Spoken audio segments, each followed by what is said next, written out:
아까 5.18은 6월 항쟁과 연결이 되어 있고 또 6월 항쟁은 촛불 항쟁과 연결이 되어 있지 않습니까? 이제 촛불 항쟁 얘기로 본격적으로 넘어갈 텐데요. 넘어가기 전에 촛불 항쟁의 배경을 박힌 위원장께서 좀 설명을 해주시죠. 조금 더 거슬러 올라가면 이명박 정부, 박근혜 정부 그때부터 이제 계속 저항들이 있었거든요.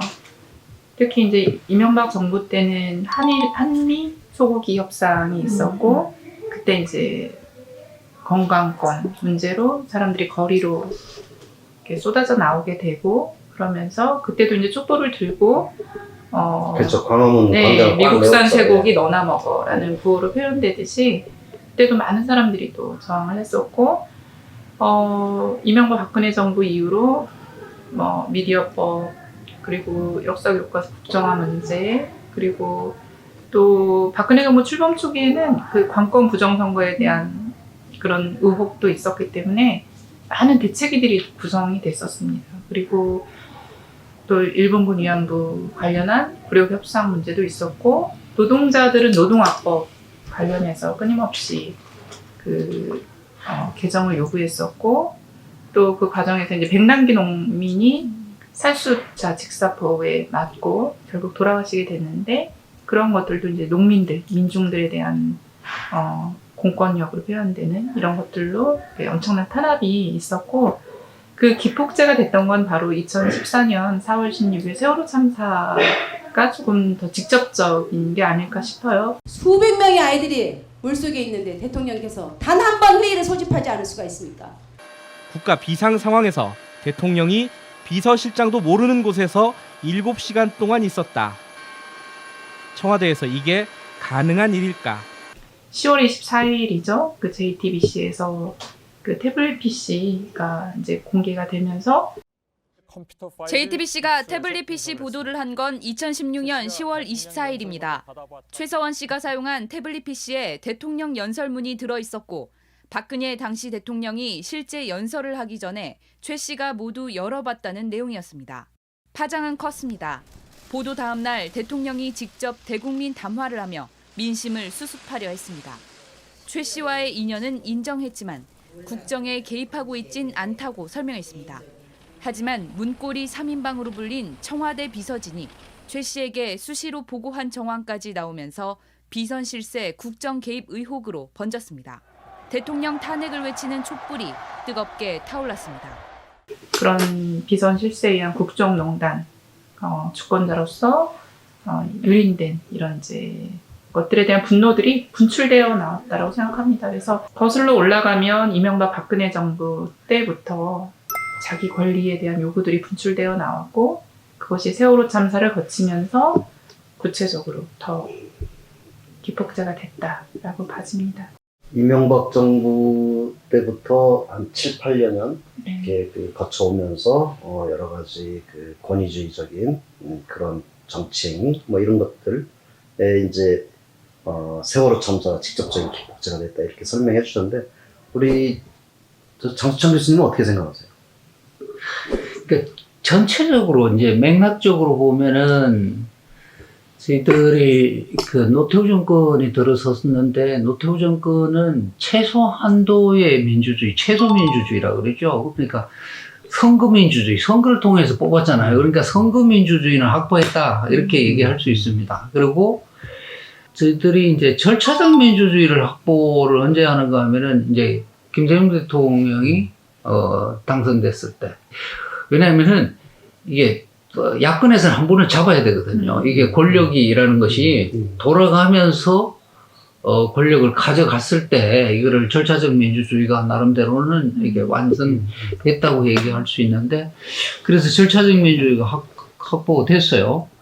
그러고 나서 이제 김대중 대통령, 노무현 대통령 이 기간 동안은 어떤 형태로든지 민주주의하고 민생 문제에 대해서 나름대로 이렇게 진척이 있었습니다. 그래서 나름대로 사람들의 어떤 기대감이나 이런 것들, 정부에 대한 기대감 이런 것들도 굉장히 커졌어요. 소위 말하자면은 기본권에 대한 것이랄지요, 자유에 대한 어떤 기대감, 욕구 이런 것들이 그 기간 동안 상당히 성장을 했는데 지금 이제 박hin 선생님 얘기하신 대로 이명박 정부하고 이 박근혜 정부 거치면서 두 가지가 후퇴한 거죠. 민주주의가 후퇴하고 민생이 후퇴하니까 자유에 대한 수요, 자유에 대한 욕구가 막 성장했는데 그것을 공급하는 있잖아요. 제도나 이런 것들은 오히려 후퇴하고 있었단 말이에요. 그러니까 간격이 늘어났을 거 아니에요. 그러니까 당연하게 불만이 커졌죠. 불만이 커지고 있었다. 이 기간 동안에는 전체적으로 이것이 그냥 쌓이고 있었는 시기였다라고 보여집니다. 이 두 정부 그 기간 동안에 쌓이고 있었는데 지금 얘기하신 대로 세월하고 최순실 국정농단이라는 이게 매개 역할을 하는 거죠. 이것들이 매개되니까 사람들의 지금 얘기하는 눈높이나 자유에 대한 것들을 안 맞은, 그러니까 그것들이 그 두 개의 사건이 사실은 매개를 하면서 촛불이 켜지게 되는 것 같아요. 그래서 사연 수요와 공급 간에 자유에 대한 수요와 공급 이런 것들이 우리 사회에서 성장하고 있었는데 그 갭들이 결국엔 그 두 사건을 통해 가지고 매개되어서 나타나는 거 아니야, 이런 생각을 합니다. 자유에 대한 수요 공급으로 설명이 참 인상적인데 이런 이제 배경하에서 촛불항쟁이 시작됩니다. 그 당시 박hin 집행위원장께서는 대전 지역의 촛불 기획팀장 맡고 계셨죠? 네, 맞습니다. 전개 과정은 좀 어떻게 됐었나요? 일단 2016년 10월 24일 날 이제 JTBC에서 이제 언론을 통해서 폭로가 되고 서울에서 10월 29일 날 첫 그 범국민 행동을 하게 됩니다. 그리고 대전이 11월 1일 날 첫 촛불을 하게 되는데요. 저희들이 과연 우리 대전에서는 그런 당시 이제 이런 축적되고 누적된 국민들의 어떤 불만과 분노들이 어떻게 촉발될까, 참 저희들이 첫 촛불을 준비하면서도 얼마나 많이 모여질 수 있을까 하면서 저희들이 집회 신고를 500명을 했던 것 같아요. 그것도 이제 타임월드, 백화점 바로 옆에서 진행을 했는데 그날 첫날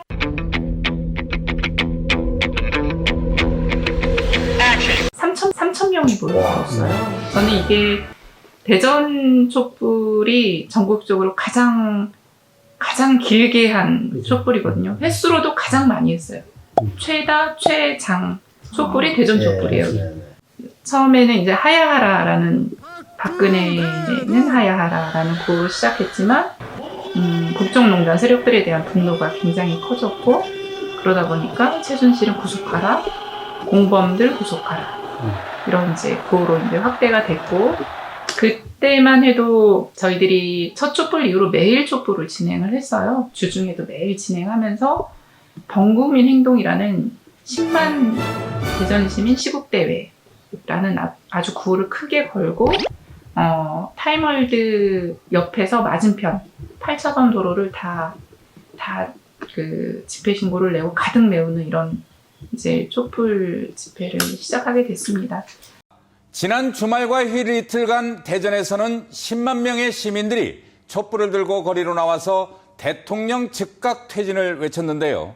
지금까지 대전에서 열린 집회 역사상 역대 최대 규모였습니다. 대전 둔산동 왕복 4차로가 촛불로 가득 찼습니다. 지난 토요일 박근혜 퇴진 3차 시국대회에는 대전 집회 사상 역대 최대 규모인 집회 측 추산 5만 명이 모였습니다. 기간으로 보면 10월 말에 시작해서 3월 말에 마쳤으니까 87년 6월 항쟁과는 조금 또 다른 정반대. 굉장히 긴 기간이었거든요. 이 긴 기간 동안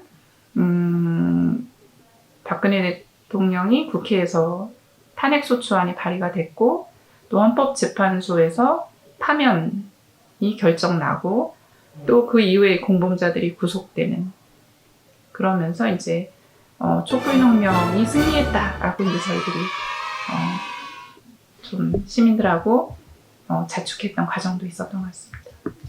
처음 참가자를 500명 예측했는데 네. 3,000명에서 시작하면서 그 주최 측도 놀랬다 이런 말씀 해주셨는데 민병기 연구원님 혹시 그 전개 과정하고 참가자 뭐 부연해서 좀 보충해서 설명해 주실 수 있을까요? 네, 좀 전에도 말씀을 하셨습니다만은 촛불 집회가 이루어질 수 있었던 직접적인 계기는 세월호, 그 다음에 비선 실세들에 대한 폭로 이런 것이었습니다만은 사실 그 전에 사건이 또 있었죠. 그 이대인가요? 이대에서 정유가 사건. 사실 그것이 발단이 돼서 최순실까지 간 거고, 그럼 최순실이 누구냐 알아보니까 청와대에 있고 청와대에서 이런 일들이 있었는데 이게 막 굴비처럼 엮여져 나오기 시작을 한 거죠. 그럼 왜 그럼 거기 그 과정에서 우리는 어떤 의미를 찾을 수 있을 것인가에 대해서 고민을 해봤는데 공정성에 대한 문제, 사실은 이게 가장 중요한 문제였고, 고등학생들 3,000명 중에 1,500명이 고등학생들이었다라고 하는 것은 그 세대에서 공유되고 있는 공정성이라고 하는 것이 무엇인가에 대한 문제의식들이 가장 강력하게 작동한 문제가 아닌가 이런 생각을 해봅니다. 그리고 두 번째로는 비선실세의 실체들이 드러나기 시작을 하면서 민주화를 이끌었던 그 세대들이죠. 적어도 이제 40대 이상의 세대들이 자신들이 이루었던 민주주의가 붕괴되어 가는 것에 대한 분노, 이것이 또 표출이 되면서 다양한 세대에서 촛불 시위에 참여할 수 있는 동력이 되었지 않았나 이런 생각을 해봅니다. 교수님, 그 촛불 항쟁만이 갖는 어떤 특징, 문화적인 특징이 좀 있었을 텐데 어떻게 생각하세요? 글쎄요. 그러니까 촛불이 하나는 이게 저희들이 사실은 탈물질주의 사회의 어떤 초입으로 들어가 있는 그런 사회거든요. 근데 솔직히 말씀드리면은 우리가 탈물질주의는 진척을 많이 못하는 그런 사실이에요. 우리가 뭐 복지체제나 이런 것이 제대로 안 돼 있어서. 그럼에도 불구하고 일단은 시민사회 내의 어떤 조직들이 바뀌고 있는 것은 사실인 것 같습니다. 그러니까 6월 항쟁은 나름대로는 그 위계적 질서가 있는 조직이라 그래요. 아니면은 어떤 조직 체계나 이런 것들을 가지고 출발을 했단 말이에요. 근데 이게 탈물질주의 사회에서 나타나는 네트워크 형태의 조직들, 이것들이 기본적으로 조금 중심적인 역할을 많이 하지 않았냐. 기본적으로 조직적 리더십이라는 것이 기본적으로 바뀌어 있었다. 6월 항쟁하고 비교해서는 그런 점이 하나 생각이 들고요. 두 번째는 시위에 참가하는 개인들도 소위 말하자면 자기 표현의 가치, 자기를 정치적인 의사를 자유롭게 표현하는 것, 이것이 굉장히 중요한 어떤 형태로 자리 잡기 시작했다. 그렇게 생각해요. 그러니까 정말이지 이게 자유로운 시민이구나. 그리고 이들이 기꺼이 자기 정치적 의사를 표현하려고 하는 것이다.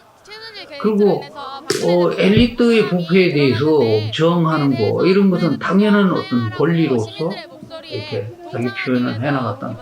다 시위나 이런 것들이 사실은 시기에 따라 가지고 아니면 국가적인 전통에 따라서 다릅니다. 예를 들면 뭐 프랑스 같은 데 가서 머리 깎아봐야, 머리 깎고 단식해봐야 먹히지도 않아요. 거기는 뭐야? 바리케이트 쳐야 됩니다. 바리케이트 딱 쳐야지.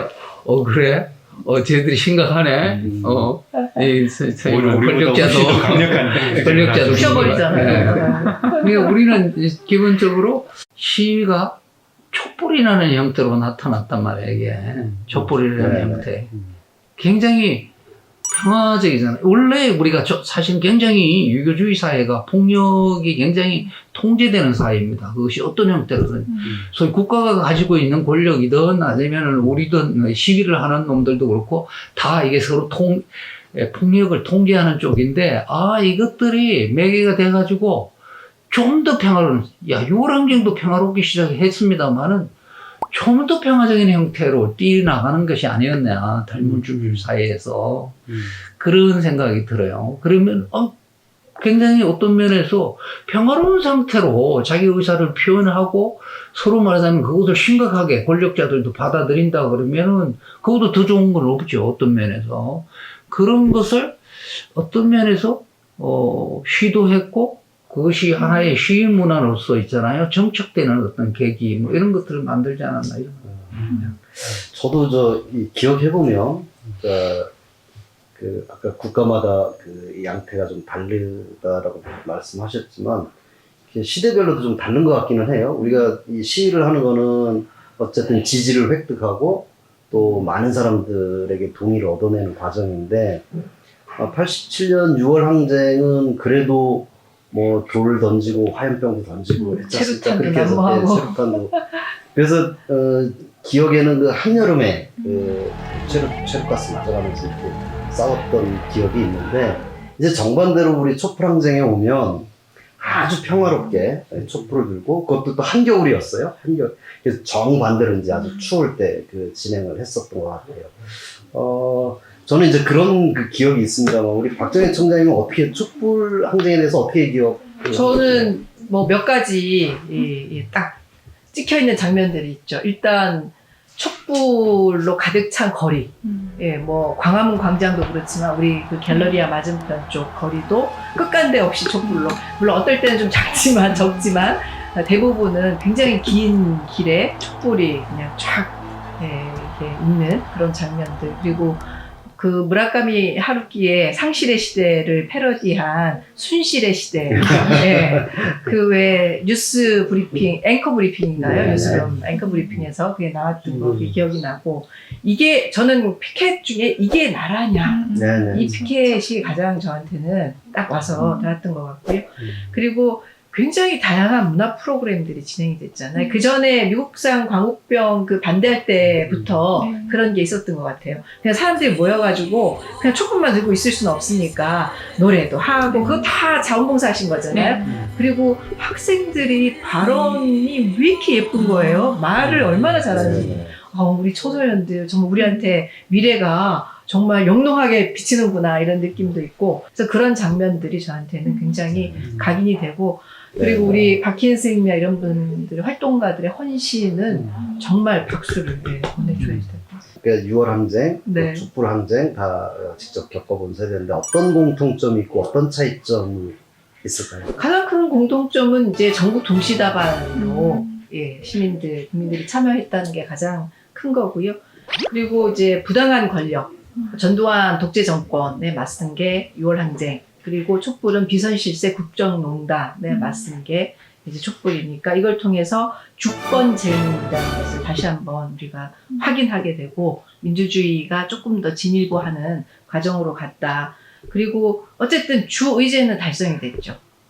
헌법 개정을 통해서 대통령 직선제를 우리가 쟁취했고 6월 항쟁에서는, 그리고 2016년에서 2017년 사이에 촛불에서 박근혜 탄핵을 시켰죠. 그런 성취감들이 있는 것 같고, 그리고 그 이후에 다양한 이제 시민 참여나 다양한 의제들이 이렇게 분출되는, 그래서 87년도에는 그 이후로 노동운동, 시민운동이 활성화됐고, 그리고 이제 촛불 이후에는 뭐 미투운동이나 새로운 의제들이 우리 사회에 제기되는 그런 과정이 아마 공통점이었다고 하면, 차이점은 일단 참여 형태죠. 아까 교수님도 말씀하셨지만 그 예전에 국본, 지휘부가 있었죠. 지휘부가 이렇게 했는데 촛불은 모든 사람들이 지휘부였어요.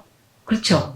모든 사람들이 다 주체고 지도부였거든요. 이게 굉장히 큰 차이고, 참여 방식도 굉장히 달랐죠. 87년만 해도 아까 스크림 말씀하셨는데 스크림 딱 짜고 막 이렇게 전진하잖아요.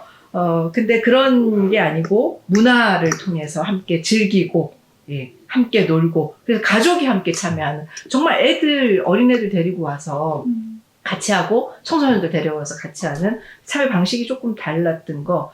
그리고 의제의 변화가 있었죠. 87년도에는 민주주의, 인권, 기본권에 초점을 맞췄다면 2017년은 공정과 포용이라는 주제가 있었죠. 이제 불평등 양극화가 극심해지고, 그러니까 박근혜 이명박의 산업화 세력들이 다시 집권을 했는데 민주화 세력보다 그때는 뭐 이제 언론들이 좀 더 이렇게 부추긴 부분, 그러니까 잘하고 있다고, 오히려 경제 더 낫다 뭐 이렇게 했지만 실제 지나고 나니까 양극화가 굉장히 극심해진 것도 있고, 그걸 통해서 세대 간, 남녀 간 뭐 갈등 이런 것들이 막 분출됐으니까 사실은 공정과 포용이라는 새로운 의제들이 나타난 거고요. 그리고 우리가 그 6월 항쟁에는 중앙로를 점거하는 것이 이기는 거잖아요. 근데 그게 다른 수단이 없기 때문에 그런 건데, 디지털, SNS 이런 게 발전하면서 어디든 내가 있는 곳이 결국은 촛불의 현장이 되는 양상이 바뀌는 그런 것들도 있고,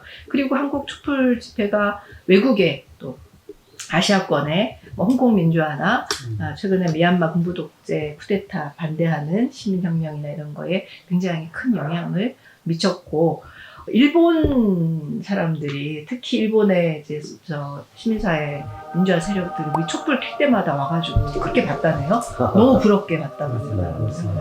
이런 것들이 이제 우리 차이점, 공통점이 아닐까 싶습니다. 아주 잘 짚어주신 것 같습니다. 저는 예전 기사를 쓰면서 6월 항쟁은 3.1운동에 좀 비교를 했거든요. 이게 전국 방방곡곡에서 주권을 이게 내놔라 이렇게 해서 쌓았던 거라고 좀 표현을 했고, 이 촛불과 관련해서는 이게 나라냐 뭐 이렇게 해서 동학농민의 운명하고 빗대서 나 대신 촛불을 들었다 이렇게 표현한 적이 있습니다. 이게 그 촛불을 직접 기획실장을 맡아서 이렇게 주도하고 기획했던 입장에서 그 어떤 의의가 있다고 좀 보시는지. 일단 가장 큰 의의는 국민 주권 시대를 열어냈다라는 게 이제 가장 큰 의미고요. 앞서 얘기하신 것처럼 진짜 헌법 제1조를 그대로 구현했다라고 봐요. 대한민국 민주공화국이고 모든 권력은 국민으로부터 나온다라는 거를, 어떤 부정한 권력도 국민들 앞에 군림할 수 없다라는 거를 촛불의 힘으로 보여줬고, 촛불 항쟁이 일어나기 전까지는 엄청난 공권력 탄압이 있었거든요. 공권력에 의한. 촛불 바로 이전에 백남기 농민 살해되실 때, 민중총궐기 대회 때만 해도 정말 살인적인 진압이 있었어요. 지난 2015년 11월 14일 서울 종로에서 열린 민중총궐기 집회에 참가한 고 백남기 농민이 경찰 물대포를 맞고 쓰러졌습니다. 경찰은 당시 백 씨의 머리와 가슴을 향해 물대포를 쐈고 의식을 잃고 쓰러진 뒤에도 살수는 이어졌습니다. 헌법재판소는 이에 대해 위헌 결정을 내렸습니다. 세월호 희생자 유가족들에게도 이제 그 체류에 쏟아 부을 정도로 굉장히 이제 공권력에 의한 탄압이 있었는데, 촛불 때는 그 압도된 그 참가, 많은 것들이 축적됐던 그 반민주, 반인권, 또 미디어 관련하는 것, 그리고 또 평화 이어가는 것, 또 이제 노동학법으로 표현되는 반민생, 이런 것들이 광장으로 쏟아져 나오면서 섣불리 공권력을 행사할 수 없는 그런 상태에 이르렀을 때 그 평화를 만들어낸 힘도 사실은 국민들의 촛불의 힘이었다, 이렇게 봐지거든요. 그래서 국민 주권 시대를 열었다. 이거는 한국 민주화 운동사에서 가장 위대하게 기록될 만한 의미가 있지 않나 이런 생각이 듭니다. 민경기 연구원께서 좀 촛불 항쟁의 의의 뭐 좀 보충한다면요?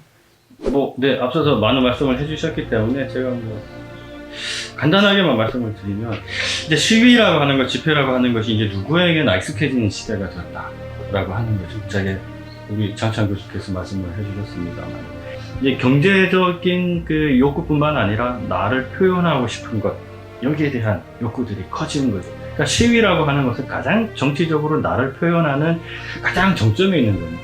근데 여기에 누구나 이제 참여할 수 있게 되었다라고 하는 것은 그만큼 자신들 스스로 표현하고자 하는 욕구들을 표현할 수 있는 어떤 정치적 기술도 갖추게 되었다라고 하는 것이고, 또 권리에 대한 인식도 그만큼 커지게 된 거죠. 들한테는 앞으로 얘네들이 살아갈 세상에서는 좀 평등한 세상에서 좀 살았으면 하는 바람에서 이 자리에 나오게 됐습니다. 퇴진운동을 이어가겠다고 선언했습니다. 충청권 대학생들의 분노를 담아 박근혜 정권이 퇴진하는 그날까지 퇴진운동을 진행할 것이다.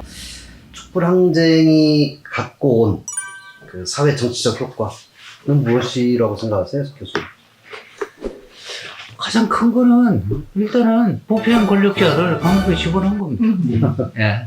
우리가 말하자면은 국가 권력을 줬을 때 이들이 국가 권력을 공정하고 투명하고 정직하게 쓰지 못하면은 감옥 가는 거 배워야 되는데 이게 쉽지 않았습니다. 근데 일단은 이거를 가르친 것은 사실은 공적 윤리 뭐 이런 게 국가적 윤리를 있잖아요. 어떻게 해요? 업그레이드한테 크게 기여했다고 생각이 들어요.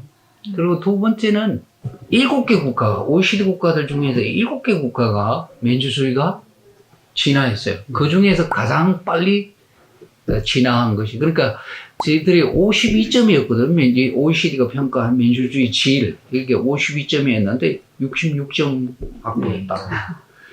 근데 세 번째는 그러면 구조적으로 사회의 어떤 이데올로기나 뭐 가치 시스템 이런 걸 흔들었느냐, 이게.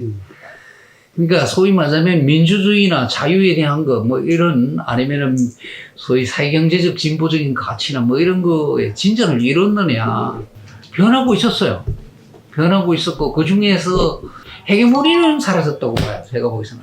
헤게모니는 사라졌지만은 완전히 해체되지는 않았다. 강력한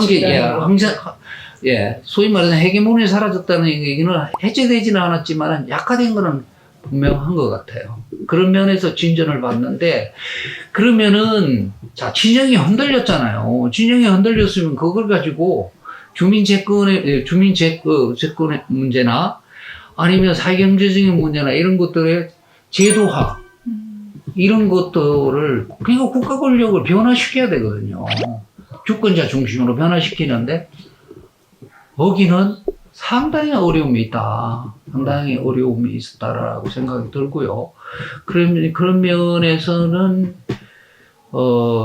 이 촛불의 성과를 충분히, 그 국가 제도 안으로 말하자면 가져가야 되는데, 그렇게 한계는 분명히 있었다. 그러니까, 자, 그런데도 이제 다른 거 하나 얘기하고 싶은 것은, 이게 사실 말하자면은, 이렇게 한번 사회가 크게 저항이 일어나면은, 거기에서는 뭐 문화든 아니면 새로운 세대적인 변화가 일어나는데, 촛불 세대라는 게 분명히 생겼을 거라고 보고, 이 촛불 세대가 중요한 자원이 될 거다. 한국 사회 민주주의가 발전하는데 충분히 좋은 자원으로서 미래에 기여하지 않겠냐라고 기대를 합니다. 우리 박정현 시민님 께서는 촛불 항쟁이 가져온 성과 그리고 한계 그럼 뭐라고 생각하세요? 가장 중요한 성과는 참여 효용성을 느낀 거죠. 실제 박근혜 탄핵안이 국회에서 가결되기까지는 시민들의 촛불이 없었으면 쉽지는 않았을 거예요, 아마. 굉장히 눈치도 많이 보셨고, 근데 이 촛불이 그거를 세게 압박하면서 실제로 국회에서 12월 9일 날 박근혜 탄핵안이 가결이 됐고, 대통령 박근혜 탄핵 소추안을 상정합니다.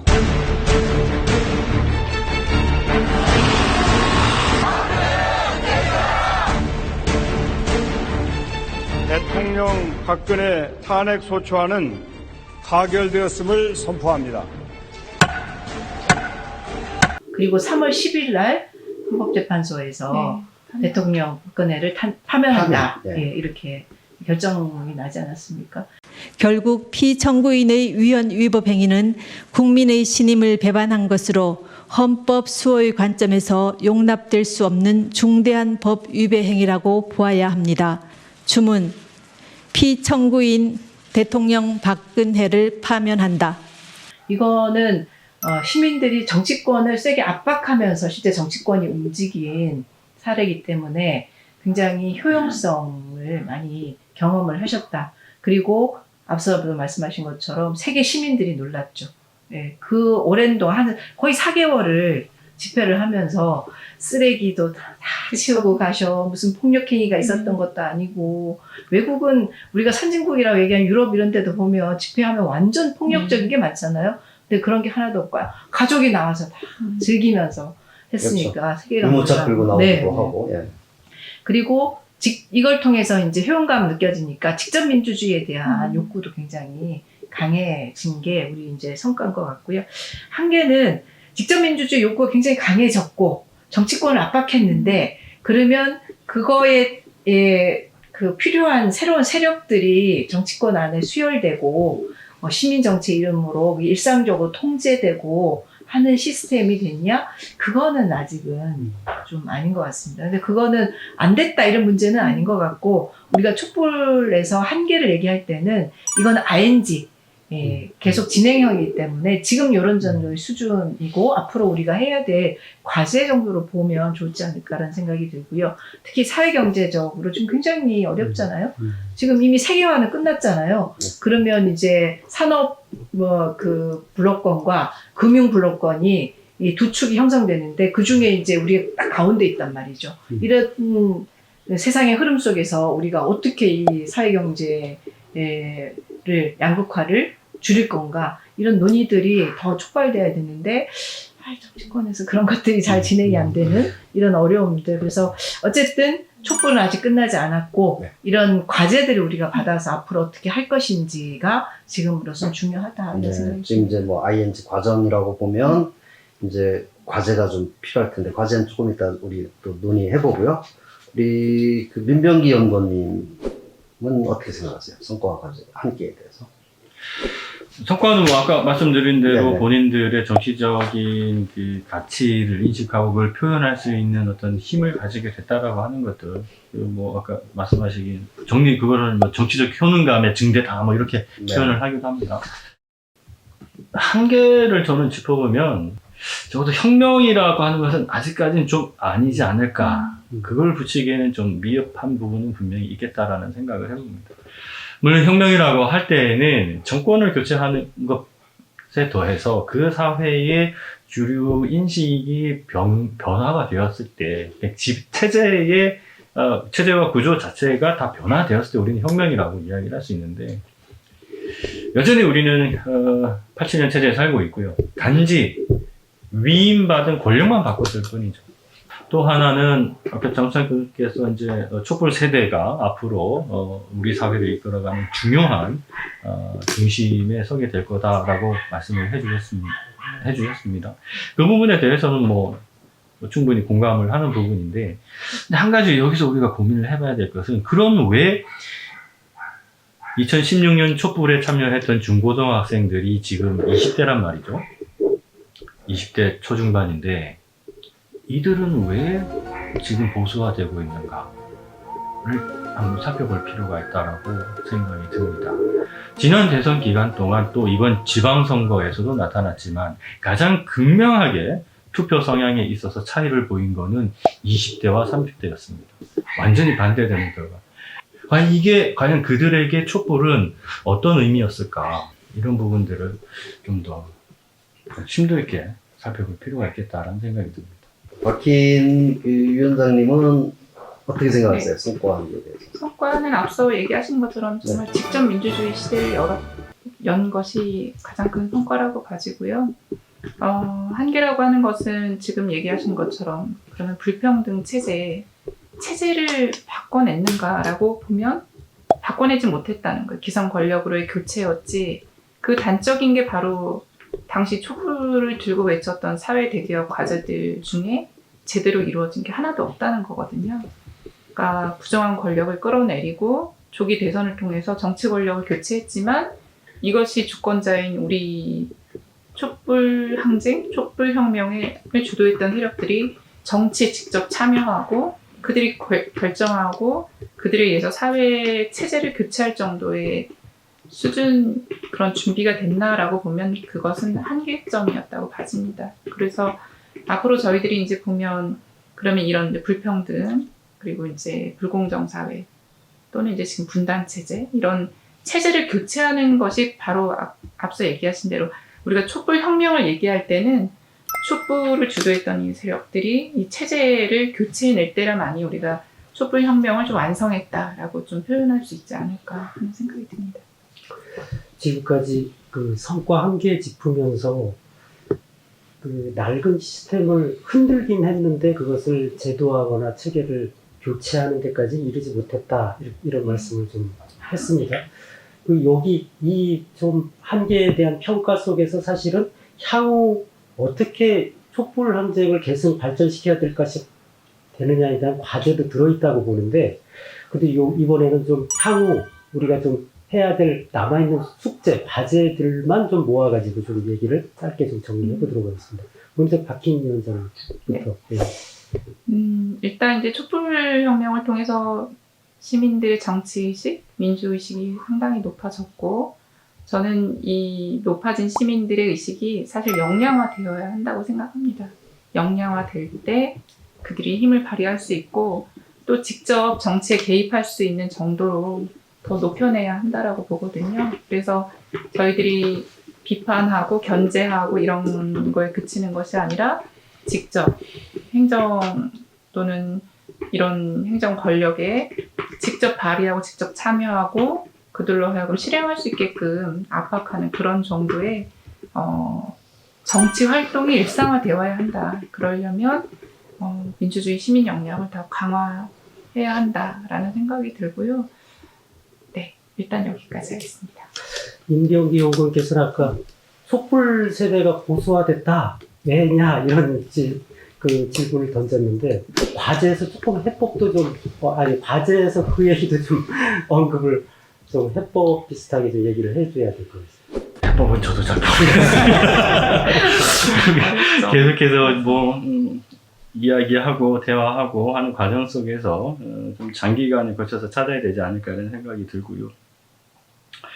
저는 그 공정성이라고 하는 부분에 대해서 과연 그 공정, 그들이 이야기하는 공정, 또 우리 사회에서 이야기하는 공정의 근원은 무엇일까, 이런 또 고민을 좀 하게 됩니다. 그래서 때로는 상대에 대한 혐오가 공정이라는 말로 포장이 될 거 아닌가 이런 생각이 들 때도 있죠. 왜냐하면 지속적으로 우리는 경쟁사회에서 살고 있고요. 또 지금과 같은 신자유주의 지배체제가 확장되어 가는 속에서 무엇이든 이렇게 수치화해 내야 됩니다. 왜냐? 이 경쟁이 점점 치열해지게 되면 무엇을 가지고 평가할 거냐. 결국은 점수가 나와야 되니까. 그렇죠. 객관화된 점수밖에 없는 거예요.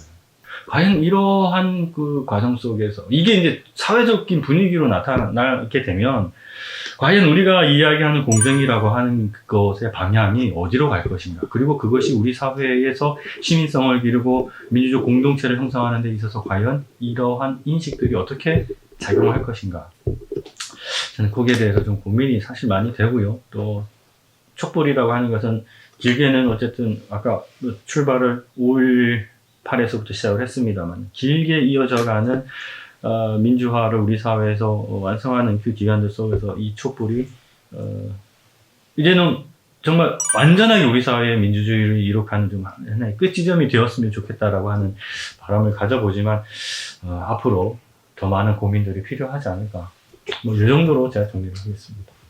박정현 그 전 구청장께서는 구청 내에서 촛불 항쟁의 그런 시스템을 변화시키기 위해서 좀 실제 현장에서 좀 노력도 하셨잖아요. 이렇게 하시면서 어떤 과제가 좀 남아있다고 보세요?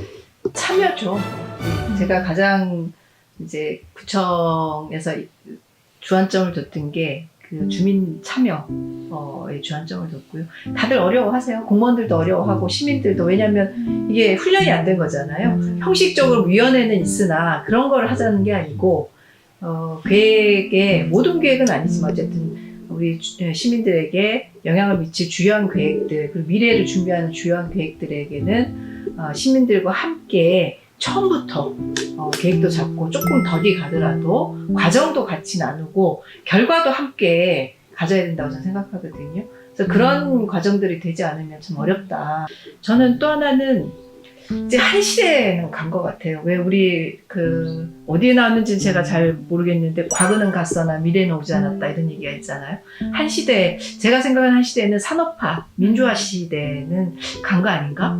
그러면 이제 새로운 시대가 왔는데 저도 정확하게 잘 모르겠어요. 아까 촛불 시대 뭐 이런 말씀도 하셨는데 새로운 시대를 우리가 준비하고 만들어 가는 거에 우리 사회가 좀 같이 머리를 맞대고 논의를 할 필요가 있을 것 같고요.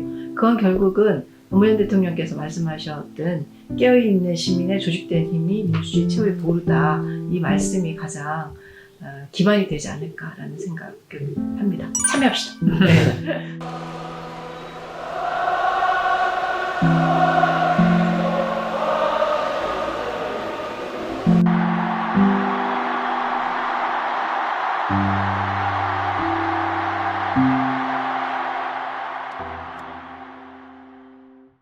장수찬 교수님께는 그 정치사회적 과제를 좀 주로 어떤 정치사회적 과제가 남아있을까 이런 얘기를 좀 드리고 싶죠. 질문 드리고 싶네요.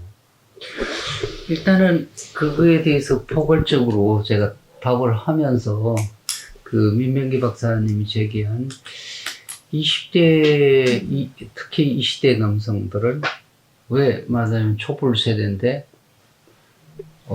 보수적인 정치적 행동을 하고 있는가. 선거에서 보수당을 찍었는 이 문제는 잘 봐야 될 것 같아요. 하나는 제가 보기에는 그 생존의 불안정성 그리고 실제적으로 여성들에게 밀리고 있습니다. 이제 예를 들면은 고용률이랄죠. 노동에 대한 보수나 이런 것들이 30대, 40대는 더 달라요. 남성이 아직도 우위를 점하고 있는데 20대는 밀리고 있단 말이에요. 이 불만들이요, 보통 보면은 정치적인 리더하고 정치적 메시지하고 결합이 돼야 되는데, 제대로 된, 이것을 사실은 제대로 결합시킬 수 있는 정치적 리더하고, 이 정치적 메시지가 어떤 곳에서 제대로 준비 안 되고 있다라는 거죠. 그러니까 이 불만이 여성을 타겟으로 하는, 이런 형태로 왜곡된 형태로 나타나고 있다라고 생각이 들어요. 저는 20대가 충분히 진보적일 수 있다. 그렇지만은 이거를 해결하는 것은 정당과 정치적 리더들이다. 그리고 정치적 메시지가 있어야 된다. 이 불만들을 소위 정치적으로 표현해 줘야 되는데, 이거를 못하고 있다. 그래서 한편에서는 이제 우리 사회가 지금 이제 그 민명기 박사 계속 공정의 문제, 정의의 문제죠. 정의나 인권이나 자유나 생존권이나 기본권에 대한 문제를 사실은 지속적으로 재해석해야 됩니다. 인간은 그렇게 하면서 발전해 왔잖아요. 그러니까 87 체제 안에서 말하자면 이것들이 기본적인 이 개념들이 해석돼서는 곤란하다. 그래서 87 체제를 넘어서서 87 체제를 바꾸고 이것들을 재해석하고 소위 정치적으로 준비되어야 된다. 정치적 리더와 정치적 메시지가 준비되면은 이 사람들은 급격하게 충분히 말하자면 진보적인 정치적 행동을 할 수 있을 것이다 라고 생각이 들어요. 그게 하나가 있고요.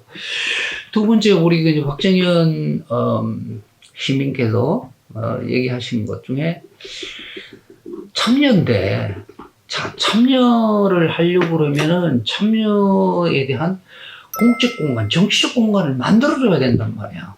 그렇죠? 정치적 공간을, 이 민주주의 공간이나 이런 것도 만들어줘야 되는데, 그러기 위해서는 뭐 자치분권이랄, 자치분권을 주민자치나 커뮤니티 운동, 정치개혁, 정당법, 선거법, 이런 것들이 만들어져가지고, 우리가 얘기하는 정치 참여는 사회적 참여할 수 있는 공간들이 만들어지고, 이들을 끌어내야 되거든요, 사람들을.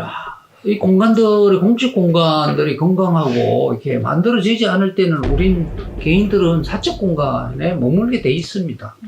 그래서 그것도 역시 말하자면은 우리와 같은 운동가들이나 아니면은 이 정치 리더들이 할 몫이라고 봐요. 이 제도들을 빨리 개혁해서 이 정치 공간들을 만들어줘야지 정치 참여든 사회 참여가 발전할 수 있지 않겠냐라는 생각. 그 정도만 얘기를 드리겠습니다. 네.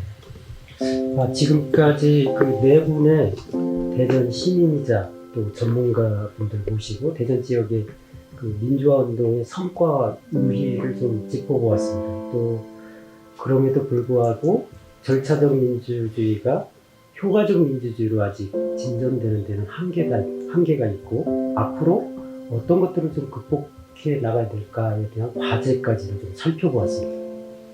이제 마쳐야 될 시간인데요. 네, 민주주의라고 하는 나무, 피를 먹고 자란다라고 하는 말이 있듯이 지금까지 우리는 많은 사람들의 희생과 헌신으로 우리의 민주주의가 계승되고 발전되어 왔습니다.